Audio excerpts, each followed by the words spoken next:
Hello everyone. In today's video, we're going to go over two different ways that you can add conditional logic to your variables within your email automation templates and other places throughout your workflows within Gavel. The first of which is going to be this line of code that you see here, which is telling us in this particular case, I want you to show the first name if preferred first name is exactly equal to empty. Otherwise, I want you to show preferred first name. Now you can accomplish this same goal using invisible logic like this, where you create a new variable and then add invisible logic to it, which we'll break down momentarily as well. So in this particular example, if we run this, we're going to see a question that's asking for someone's first name. In my case, my first name is Brittany. If I had a preferred first name, I would say yes and enter it here. I don't have one, so I'm going to say no and continue. Here I can see that I have had this particular instruction block use that same configuration to pull that variable into here. I'm going to continue and continue. I can see that I've also pulled that variable into here on the output document section where I title this document, and I've said test document, and then I've used that same configuration here.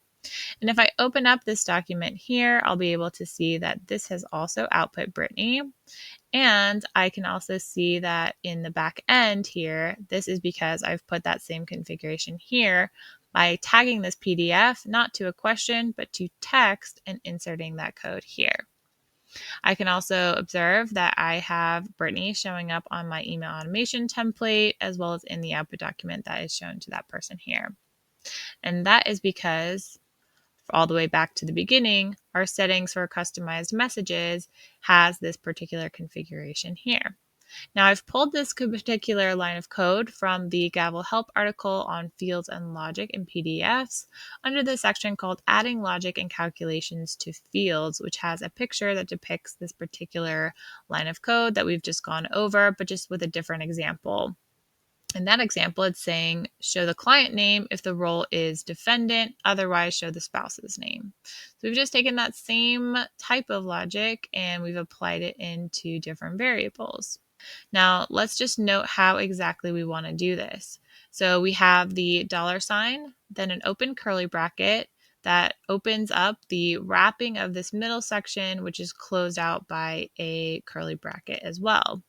In the middle here, we have this phrase that we want to pay attention to, which is show the first name variable if the preferred first name variable is exactly equal to blank, where there's nothing in between these two quotes. Otherwise, show preferred first name variable. So that's what this is saying and how you can write this. Now, remember what I said, which is that there's multiple ways that you can do this. And one of those ways is to do this with invisible logic instead, where instead of always having to write that in lots of different places, you can instead just create a new variable that's a text variable called, in our case, colloquial first name. And we just add invisible logic to it, which is the same as what we did before in just a different format. So we're just saying if preferred first name is blank, then I want this particular variable that we created, colloquial first name, to equal first name. Otherwise, or else if preferred first name is not blank, then I want this colloquial first name variable to equal preferred first name. So that's how we can add this logic. And then what we would do in this next step is take this variable that we created and replace everything else that we had that other code for with that variable that we made. Because now we don't need all of this stuff to appear here. And we don't have to enter text. We can actually tag this to a question, which is the variable that we created. If we go back into our settings, we can also clean this up a bit by coming into here and replacing this middle section with CF name variable. Let's go ahead and save this now. And when we run this, we'll be able to see that we'll operate exactly the same way. So we have Brittany and we have no preferred first name. We're going to see Brittany. We're going to continue and continue. And we'll see Brittany here. When we go into the PDF, we'll also see Brittany here.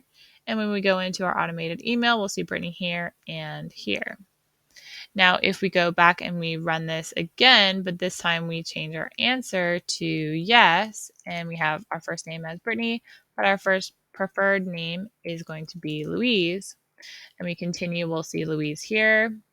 we're going to see Louise here, and we're going to see Louise here, and here, and here. So that's how we're able to have conditional logic within our email automations, as well as in lots of different places throughout our workflows within Gavel using two different methods. The first one being our configuration here with this client name, or in our case, first name, if preferred first name is exactly empty or blank, otherwise show preferred first name, or having our invisible logic where we have this set up to where we have a new variable, we've added invisible logic to it, and then we've used that variable that we created in these different places throughout our workflows. So I hope this was useful, and I'll see you in the next video.